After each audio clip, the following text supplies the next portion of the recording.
This war has devastated Ukraine. It's killed thousands of husbands, fathers and brothers. It's destroyed cities. It's turned a huge part of the country into a churned up, hideous mess. Ukraine is economically non-viable. Huge numbers of people left it for good. But that's the nature of war, isn't it? They've been invaded. It is the nature of war. It's the nature of an invasion, which, as I said, we helped to provoke.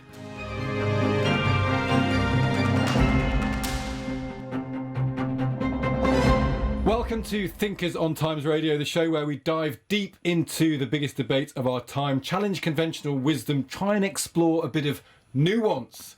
There's a difficult word to reckon with sometimes. I'm Stig Abell, and each week I sit down with some of the sharpest minds in the world to unpick issues shaping all our lives, global issues, more domestic ones. We're going to start today with Ukraine and really ask a couple of questions. It's how easy is it to think differently about Ukraine? How easy is it to follow an orthodoxy? Is it acceptable morally to challenge an orthodoxy around Ukraine? Where do we put blame for the situation we've got to with Ukraine and Russia? Where do we find routes out of it that are actually plausible? What's the right way to think about it? Is there a right way to think about it? Joining me is Peter Hitchens, journalist, author, no stranger to challenging mainstream narratives. He's got a lot of views on Ukraine, well worth listening to, so we'll listen to them right now. Peter, good morning to you. Good morning. Do you think there is a strange orthodoxy around Ukraine in the sense that there's a moral position, which I probably would subscribe to myself, so we might have to challenge that over the course of the next few minutes, that illegal invasion, Russia bad, Ukraine requiring our sympathy and support, and it's kind of a Manichaean, black and white, straightforward as that? Nothing is. And in any case, I've become a very strong believer over many, many years in the adversarial system of reaching any kind of conclusion about anything. It's worked very well for this country to have a strong opposition to any government, and it always improves government to have serious criticism taken seriously.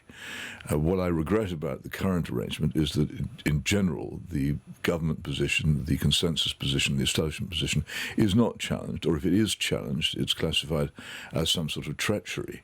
I'm accused ludicrously of being some kind of Russian agent if ever I say anywhere. I think perfectly well privately about Ukraine in my house, but if I say anything in public about it, then within about 5 minutes someone will call me Lord Haw-Haw or Neville Chamberlain, or, as I say, more or less a traitor. So say something that you believe that people would say that about.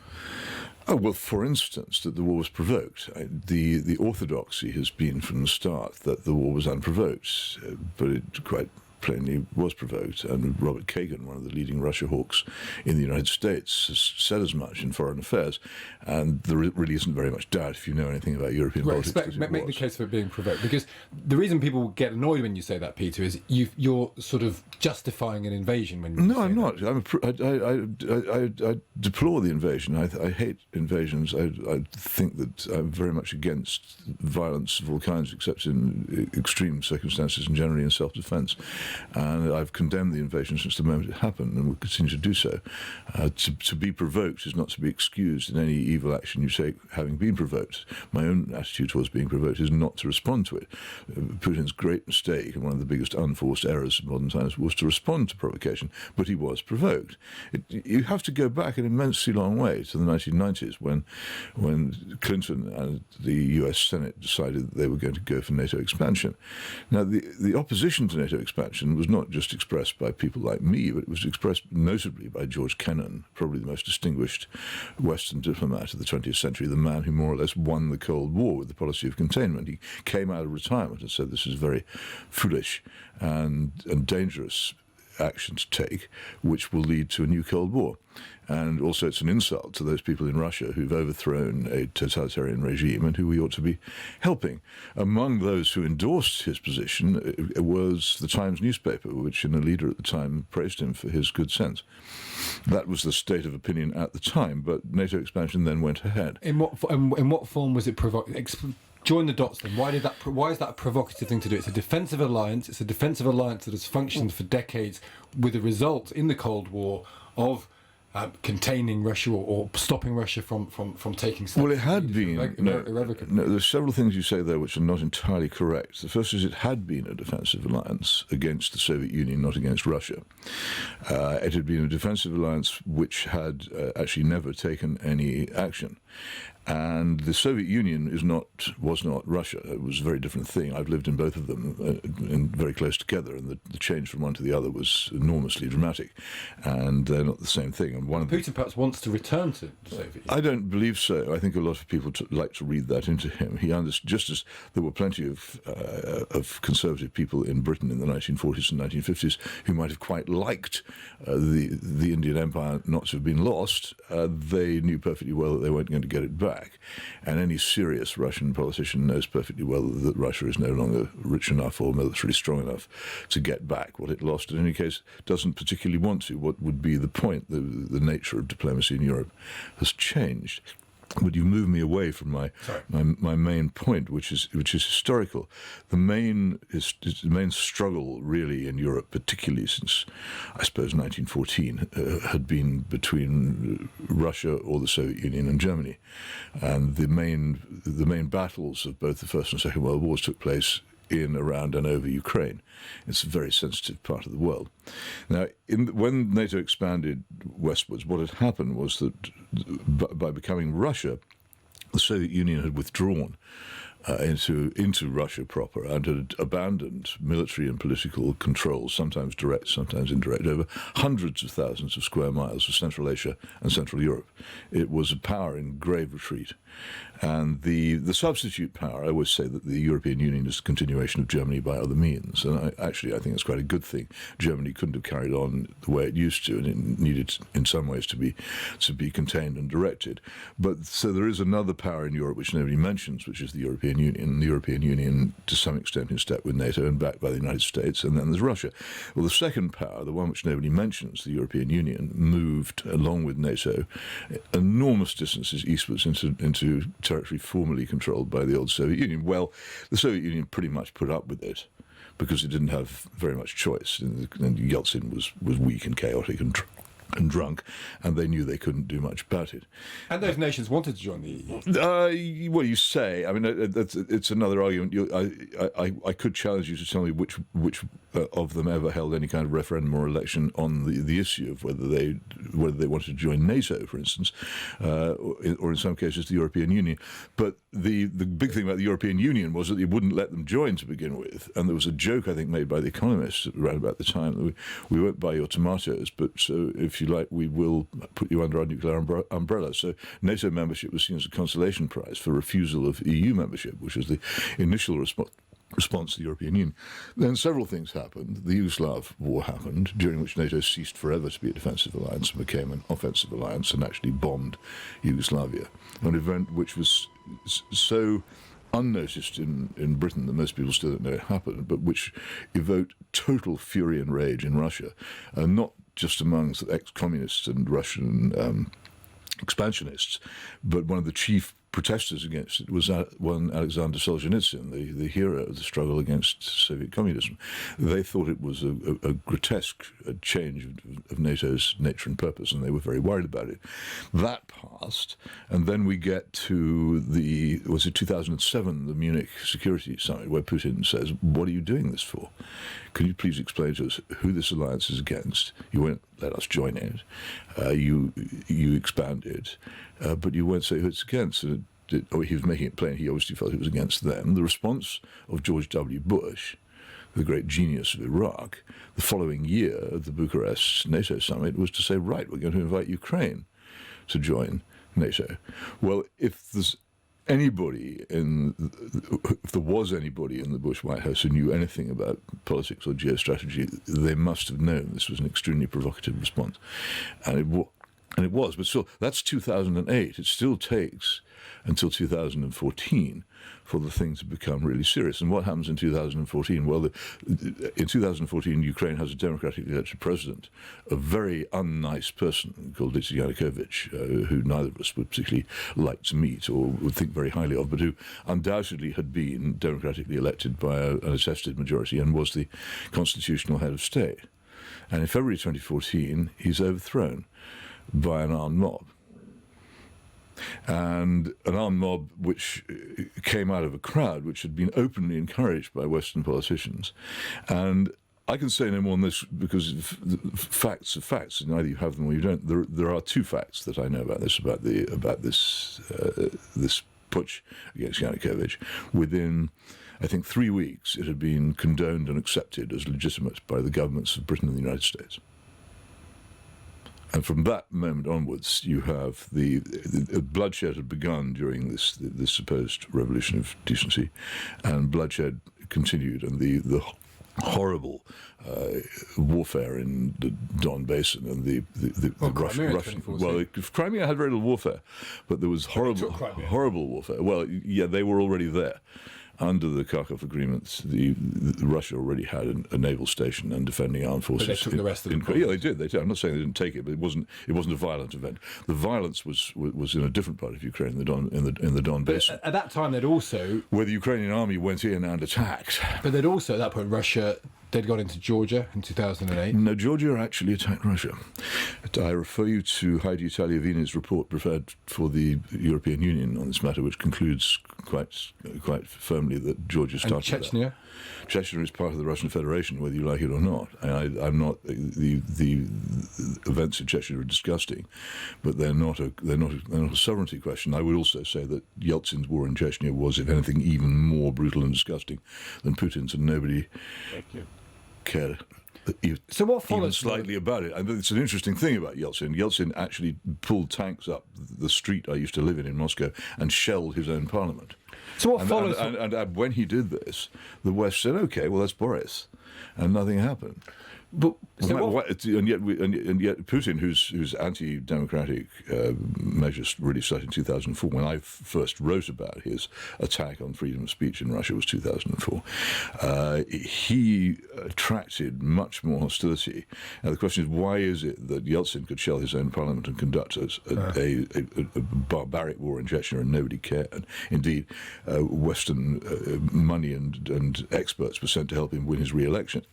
And whereas Putin, when he does similar things, attracts so much opprobrium. I think it's all to do with foreign policy, not to do with any true concern about the internal matters in Russia. I'm interested to know what follows from what you're saying here, Peter, because if you believe, and you've articulated why this was a provoked conflict.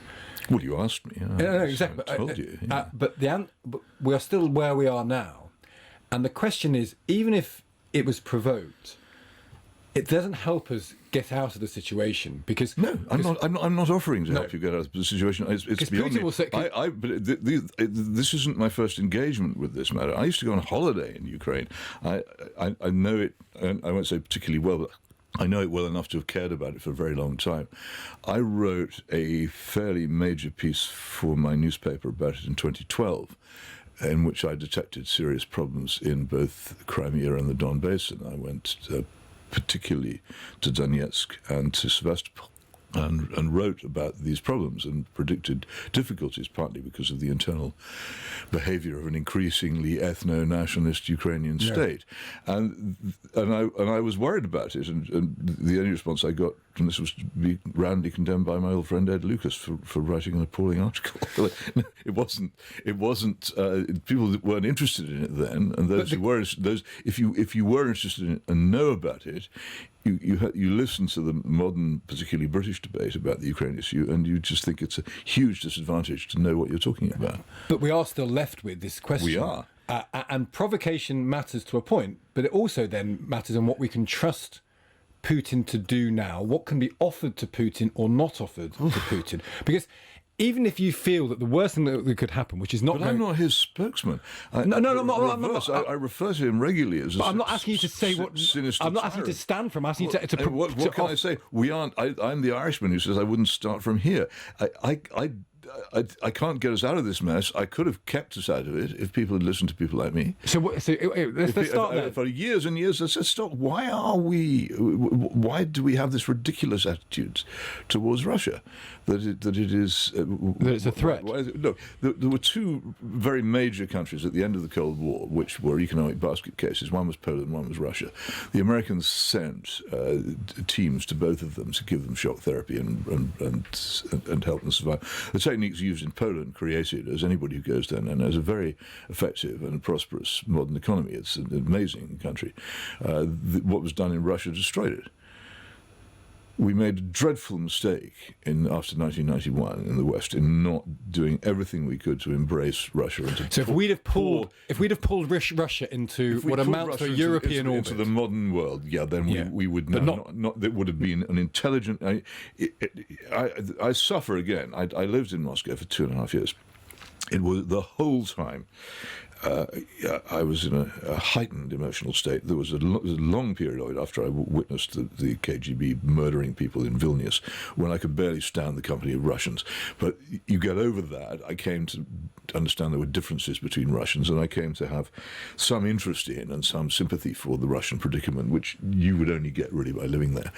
And I thought at the end, when the two things I saw when the Soviet regime collapsed, and I was one of the, actually by sheer chance, one of the very few Western correspondents actually there when it happened, because it was in the middle of most people's holidays.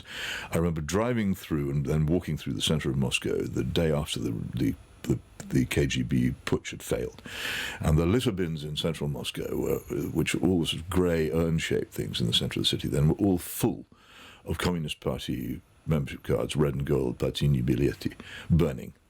People had thrown them away. It was the end. This was the end. Everybody knew after this there was no point in belonging to the Communist Party. Communism was over. A few months later, I went down for the first time to Sevastopol, which had been a closed city, and I managed to get a permit to get in.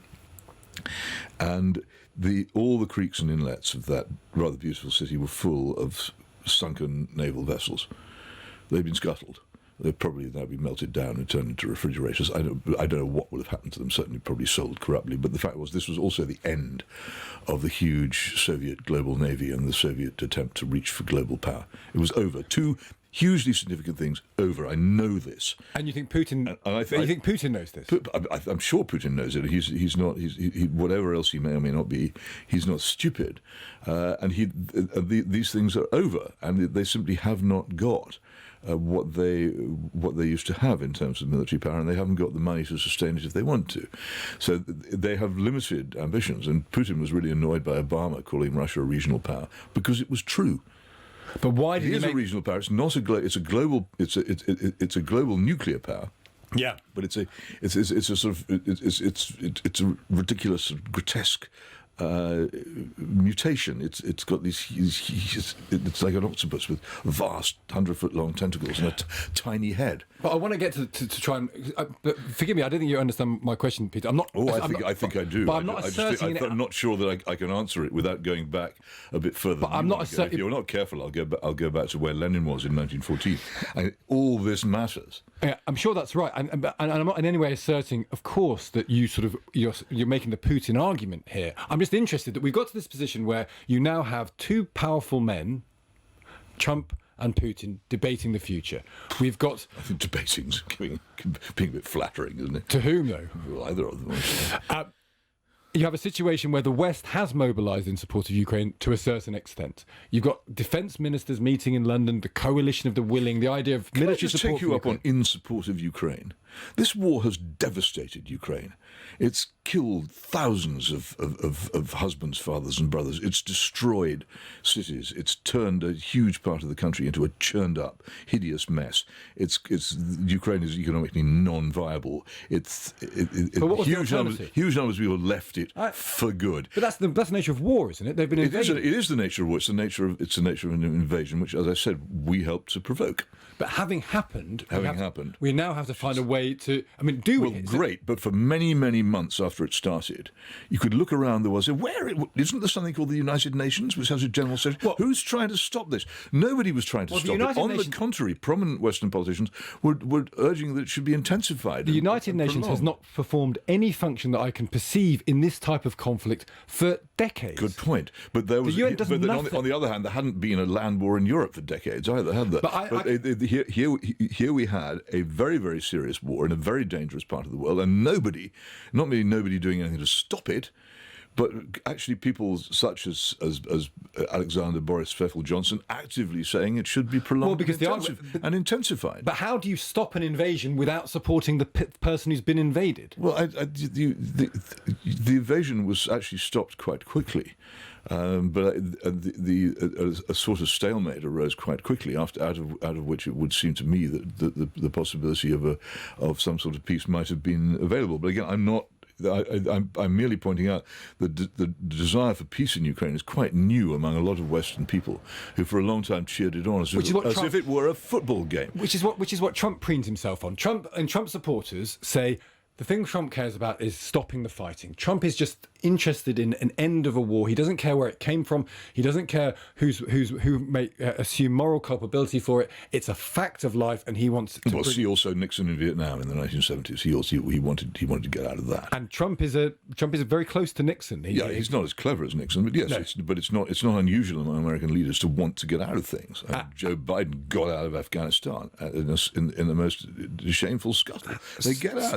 Started by Trump. Indeed, started by Trump. It started by Trump. But you can't, Joe Biden, if he was a compost at all at the time, can't wholly escape responsibility. Oh, I don't disagree with that. Neil Ferguson has been on this programme. You can see it on YouTube if people want to see it. He says the choice really is for America and for the world when it comes to Ukraine is either South Vietnam, where everyone loses interest, and ultimately what follows is a Russian extension, an election that has a pro-Russian person in it, and then it becomes more Russian, or it's South Korea, where ultimately a line is drawn and you don't get a full armistice, you don't get a full peace, but you just get a settlement, a geographical settlement that says Russia ends here, Ukraine begins here, and there is sufficient support for the entity of Ukraine that Russia goes no further. Or even worse, Kashmir, where there is an unending, unresolvable conflict. Do you feel South Korea is possible in this, where you ultimately you end up with an extended, secured pause?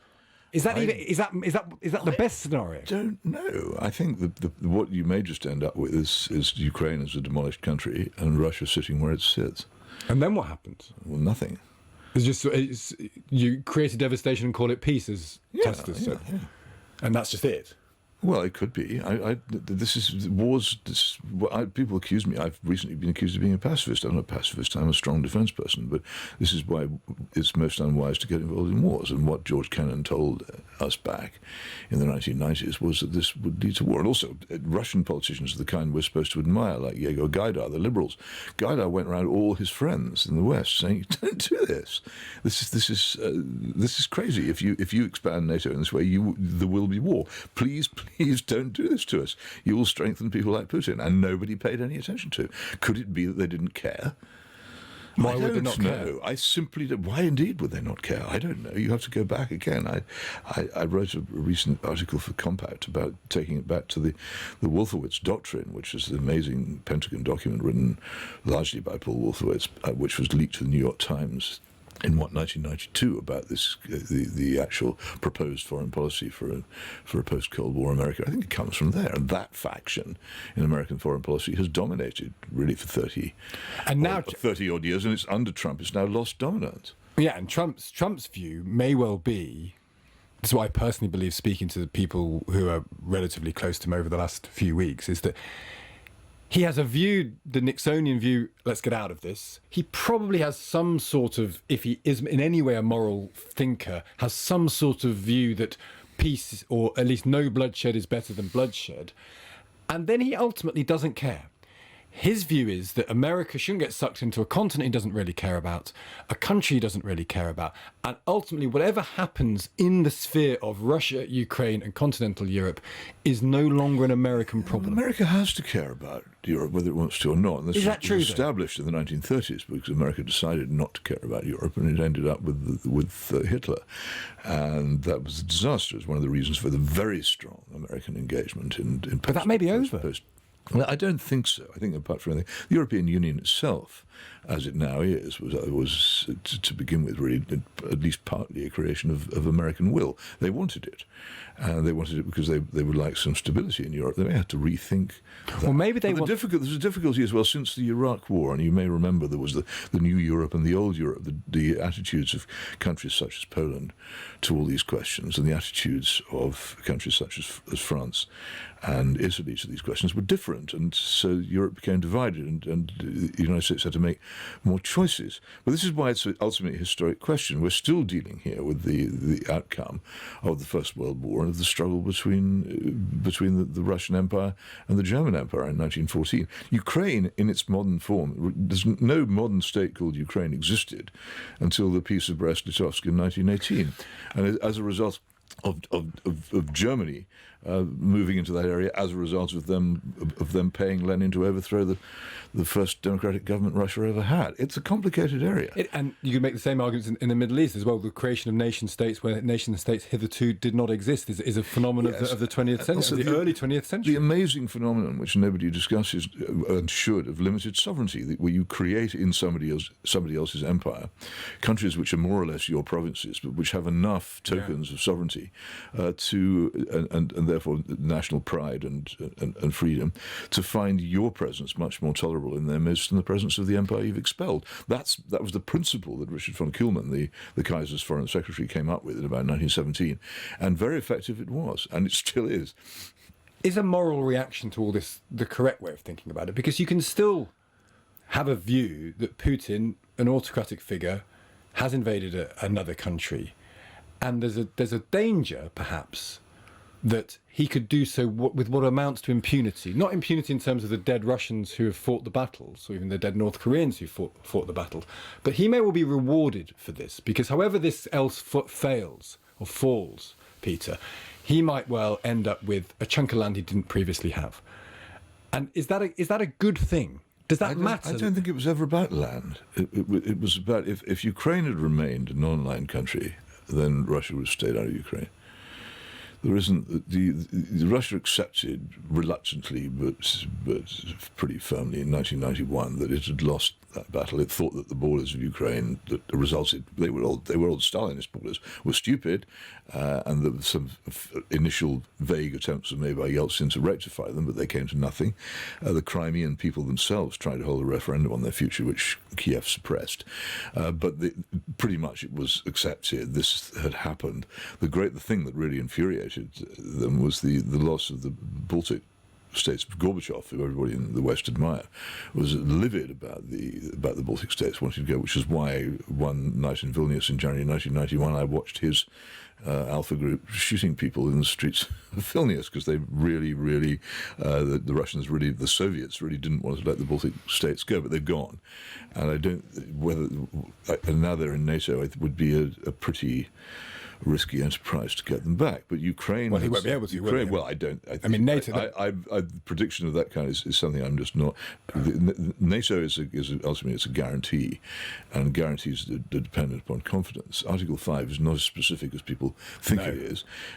If it were... By whatever means, it says it doesn't necessarily... Exactly, which could be by making a very, very strong speech in the United Nations General Assembly. Well, the only time it's ever been enacted, I think, was after 9/11 symbolically, isn't it? Well, that's right, but it doesn't mean what people think it means. If it did, the US Senate would never have ratified it. And the crucial point about NATO has always been the question, will the President of the United States sacrifice Chicago for Frankfurt or Vilnius or Paris? And the answer must always be maybe. we don't Donald know. Trump wouldn't. And a lot of the countries which NATO has acquired since the end of the Cold War are what you call deficit countries which cost more to defend than they contribute to the defence of the alliance. So NATO by expanding has become weaker and less persuasive. But at the moment, it seems unlikely to me that Russia is going to move in that direction. But Ukraine, as Zbigniew Brzezinski said in his book, The Grand Chessboard, is an utterly crucial piece of territory. If Russia controls it, then even if it controls its sphere of influence... But you say it's not interested in land. You said it's not interested in land, Russia. No, because it's control rather than it's perfectly happy to have Ukraine in a sphere of influence. That's to say, a non-aligned country, which is fundamentally in economic step and diplomatic step with it, and which isn't going to make trouble. But So when European. when Ukrainian politicians on the nationalist wing started to talk about pushing the Russian Black Sea Fleet out of Sevastopol, then that made them scared. They thought we can't let this sort of thing go on. As long as Ukraine remained, say, neutral and non-aligned, the borders of Ukraine were of very little interest to them. As soon as Ukraine began to become an aligned country, then the borders became important. And that's now that feels like a historical process that is not going to be reversed. Let me try this on you, because it sometimes imagine for a moment that the United States had lost the Cold War. And as a result, America had become a much weaker country, and Mexico had taken back the land which the Americans seized from Mexico in 1848, which is all of California and Texas, I think Nevada, Arizona, and say the naval port of San Diego, and say that the Americans, in their weakness, had still managed to negotiate a basing agreement for the U.S. Navy to continue to use San Diego, and say a government had come to power in Mexico, encouraged by the Soviet Union, which said, "Oh, we're going to chuck the Americans out of San Diego." What do you think would happen? I mean, people have to understand when they do things to other people how they'd feel if they were done to them. And that's what the analogy you're drawing is you feel that that's the act of the US. That's almost and NATO. exact parallel. The loss of Ukraine to I mean, everyone will accept that there's a dispute about who owns Ukraine. The loss of Ukraine to Russia would be equivalent to the loss of the land seized in 1848 by the United States in their war with Mexico. Hugely significant, but bearable if the resulting territory was run in a non-aligned way, but very hard to bear. But that alignment if it became the base of a hostile military alliance, and that alignment has happened or is happening, it can't be reversed, can it? Who knows? I don't know the future. What I'm saying is we shouldn't have done what we've done, and our attitudes towards it should contain a little bit more humility. But even with that humility, we are still, as you say, you might not have started where we started, but we've ended up where we've ended up. And then the question is, how do you deal with any form of humility, thinking about where we are now? What's your concern for? Is your concern for the people who actually live in Ukraine? I think my concern, such as it matters, is there's a question clearly of the people of Ukraine. There's clearly a question, I think, about the future of Russia's relationship with continental Europe, which is there has been this invasion, there is this situation. If that situation is allowed either to prosper in terms of Russian gain, or to even be neutral, that raises a question about what Russia might want to do next. Now, you believe, it sounds to me, that Putin's not interested in land acquisition. He may be interested. He may lie dreaming about it. He's not going to go after NATO countries. But can we be 100% confident in that? Got the staff to do it. Well, and maybe one lesson from the Ukrainian war is actually they're not much of a military force. Russia. No, they're not. I remember going when the Russian army had their first post-communist parade through Red Square. I went out and watched it with an old friend of mine who'd been my fixer and translator in Moscow in the early 90s. I had a guy called Igor Monichev, whose father had been a Soviet nuclear submarine captain who knew his military, and we stood on a hotel balcony and we watched as this stuff went by. And at the end of it, he turned to me and laughed and said, "What do you think of our display of strategic scrap metal?" And he knew, because he understood military things, that this stuff was not. It had been nicely painted, but they really had not got the strength they were. So is the best result for the people of Ukraine and for the West, and possibly even for Russia, then, a sort of unsatisfactory pause now that may last decades? Is that the best we can salvage from the situation? Well, the best we can salvage from the situation would seem to me to be an intelligent reappraisal of our view of how Europe should be, I won't say divided up, but how it should be balanced. And we need to understand that Europe is balanced, that the reason why Russia, there are many reasons why Russia has never came into the European Union, never came into NATO, one of them being that I don't think the Americans would have countenanced it, one of them being that whatever measures the Americans employed to decommunize the former Soviet economy ended up in a total economic disaster in that country, so it is a basket case. One of them might be that they can't be trusted. Well, who can be trusted? And what is this? The international name for this country is promoted by the French as Perfide Albion, the country which cannot, the perfidious country which cannot be trusted. Other people think that we can't be trusted. Quite a lot of people think the French can't be trusted. Yeah. A number of people, with good reason, think the Germans can't be trusted. I mean, even the Italians, nice as they are, have not always behaved as think that Donald Trump can't be trusted. The Americans can't be trusted. As for the United States, I mean, ask anybody in Central America, or indeed currently the Canadians who are being threatened with being incorporated to the 51st state, whether they can be trusted. I mean, trustworthiness among countries, it's an old, was it Lord Salisbury? Countries have no eternal friends, they have eternal interests, and if they don't pursue them, then they die. And maybe we have to leave it on this point, because I wonder whether you think, I suspect, you can tell me if I'm wrong, Peter, that I load too much questions of morality on Russia. But the Russian position, I kind of see it as either a good thing or a bad thing. Questions of morality are hugely important. The question of morality is no use unless it achieves good. And what good are you trying to achieve through morality and foreign policy?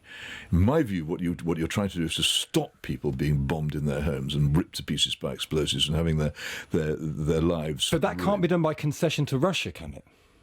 It sometimes is done by concessions. I mean, the whole prosperous peace in which you and I grew up after 1945 was achieved by the most appalling concessions to Joseph Stalin by Franklin Roosevelt, the Yalta Agreement. Yeah. That act of appeasement, far, far greater than the more famous act of appeasement in Munich in 1938, was the basis of our peace and prosperity. So you have to hold your nose sometimes. Well, alas, it is so. But if there's anybody here who thinks they would have preferred the Second World War to continue for another 25 years while we engaged Stalin, let me know. But I don't think we would have wanted that. Appeasement it doth never prosper, for when it prosper, no one will call it appeasement. There's another act of appeasement. People are constantly pressing on Israel, give up land in return for peace. That's appeasement. What we did to the IRA in 1998, which is basically give in to them in return for them stopping bombing the British mainland, that was appeasement. And they're popular. Appeasement is often popular, so judge it on. So do we appease? Don't judge it hypocritically. Do we come back to that final point then? In order to, you don't want to be here. I totally understand that, but we are here. Is the answer therefore? Well, I can't do it in a soundbite though. If I answer it, because that's the point. It's a long question. Yeah. So the question is, obviously, we are where we are. What is the solution or the process to gain a solution that ultimately leads to the greatest good? Would be to understand that Europe needs to be balanced between powers and balanced peacefully between powers. We've very successfully, since 1945, contained the expansionism of Germany within the European Union. A number of elements of the European Union, the single currency, the Schengen Agreement abolishing frontiers, and the immense loss of sovereignty of many of the European Union's members, are not necessarily desirable in themselves, but they're far, far preferable to another blood-stained, horrible war. And Germany, lying where it does across Europe, this enormous economic and cultural and linguistic power, this people of immense energy, had to be in some way contained peacefully.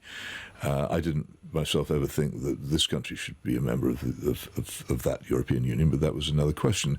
I think ultimately Europe has benefited from the containment and recognition of the existence of Germany without it being allowed to dominate in a damaging and bloodstained way. We need to find some similar way of accommodating the existence of Russia. Most of the Russian Empire of 1914, which was destroyed by an aggressive Germany at that time, is now, as I say, in a state of limited sovereignty of countries which are more or less semi-independent, partly in the European Union, and they prefer that to being under the Russian heel, and who can blame them? But what we need is to recognize Russia exists. To try and, as some people dream of doing, of trying to make it cease to exist and breaking it up, seems to me to be a bit like setting out to demolish the Himalayas. So sort of Russia in the European... It's not realistic. Could you ever mean Russia in the European Union? I don't think so, because of its size, it would counterbalance Germany. Germany has to dominate the European Union. It's part of the design. And if you had Russia, that would end. But you need to find some sort of arrangement which both contains and pacifies Russia, and allows it to feel secure secure. Can you do that with Putin running it? I shouldn't think so, no. But then we created Putin by our policy towards Russia, in my view. And if you want to get rid of Putin, then stop the as it were, the Wolfowitz policy that we've been pursuing since 1992. Do you speak any Russian? No. Well, this I'd speak a little, but not very much. But I checked this with Russian friends, and it's true. The Russian word for security and safety is bezopasnost. It was part of the name of the KGB, the Committee for State Security. It's a very funny word. It's a negative word. Bez means without, and apasnost means danger. In Russia, the whole idea of safety is a negative thing. The default position is danger. And that's been the position in Russia for a very long time. We need to end the default position in Russia from being if countries which are afraid of invasion and have had their borders repeatedly violated tend to become police states. They become armies with countries rather than countries with armies. I think that it is conceivable. France, I suppose. It is conceivable. Well, it's a long argument, but we'll leave that for another day. But we do keep to one subject here. It's conceivable that Russia might be in the long term. And we've had the long term since 1990 and we've wasted it. But Russia might be accommodated in Europe. I'm not suggesting that we hand over people's bound and gagged to Russia as we did hand them over to Stalin in 1945 at all. I'm just saying we need to recognise that Russia has legitimate concerns about its security, and we need to listen to them. So the more you listen to them, the less likely you are to have to face another Putin. Well, let's leave it there. Because it's a very grand thought in a sense, Peter. It's not thinking simply about how you end a specific war. You're thinking about a future in which there is some semblance of peace and prosperity spanning all the way across the continent. If it's what you desire, yes. If that's what you desire, rather than name calling and calling people traitors and pacifists and things like that. If what you desire is a prosperous peace in which people can raise children, then that's what you have to do. Peter, lovely speaking to you. Thank you so much for joining us. That's Peter Hitchens there. That's it for this week's episode of Thinkers on Times Radio. I'm sure you'll have opinions on it. I'm sure beneath the line already you'll be furiously commenting away. Please do that. Hit follow, subscribe, and stay tuned for more as we explore more big ideas, big ways of thinking about the world. Thank you for joining us.